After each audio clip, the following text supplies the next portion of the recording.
अच्छी अच्छी बातें सिर्फ सुनने के लिए नहीं होती, अच्छी अच्छी बातें सिर्फ सीखने के लिए भी नहीं होती, अच्छी अच्छी बातें जीवन में अपनाने के लिए होती हैं।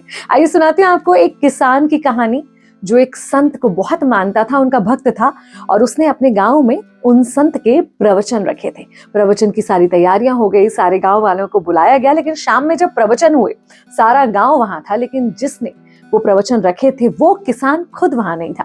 गांव वाले इस बारे में बातें कर रहे थे, खुद संत भी सोच रहे थे कि ये कहाँ चला गया, लेकिन कोई बात नहीं, प्रवचन खत्म हो गए, गांव वाले अपने अपने घर चले गए। रात में जब वो किसान लौटा, संत से माफी मांगी। संत ने पूछा कि तुम थे कहाँ?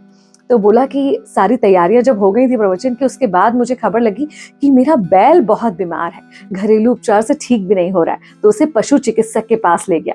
अगर ना ले जाता तो वो बच नहीं पाता। आपके प्रवचन तो सुनने का मौका बाद में भी मिल जाएगा, लेकिन उसकी जान बचाने का मौका बस आज ही था। अगले दिन जब गांव वाले आए तो गांव वालों ने संत से शिकायत की कि देखिए, ये आपका भक्त होने का नाटक करता है, हम सबको तो बुलाया, खुद आपके प्रवचन सुनने ही नहीं आया।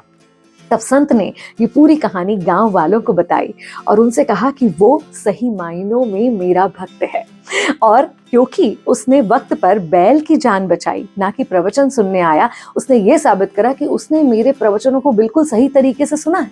मैं अपने प्रवचनों में यही तो समझाता हूँ कि हम सबको ये तय करना और ये समझना होगा कि किस वक्त कौन सा काम महत्वपूर्ण है। सिर्फ प्रवचन सुन लेना काफी नहीं होता, बल्कि उन्हें अपने जीवन में इम्प्लीमेंट करना, अप्लाई करना, ये दिखाना कि आपने उन प्रवचनों से सीखा और उसके अनुसार जीवन जी रहे हो, ये बड़ी बात है। तो उसने बैल की जान बचाकर ये साबित कर दिया कि अब उसे मेरे प्रवचनों की जरूरत ही नहीं है। हम में से बहुत सारे लोग अच्छा कंटेंट सुनते देखते हैं, सबके सामने इस बात को बहुत बताते भी हैं, फ्लॉन्ट भी करते हैं कि मैं इतना अच्छा कंटेंट देखती हूँ या सुनता हूँ, सुनती हूँ। लेकिन जब एक्शंस का वक्त आता है ना, जब कुछ करने का वक्त आता है, तब हमारे कर्म बताते हैं कि असल में किस तरह की बातों का, कैसे कंटेंट का आप पर असर हुआ है। तो अच्छी बातें ना सिर्फ सुनिए, ना सिर्फ समझिए, बल्कि उन्हें अपने जीवन में लाने का, अपने जीवन में उतारने का प्रयास कीजिए। मैं हूं विनी आपके साथ।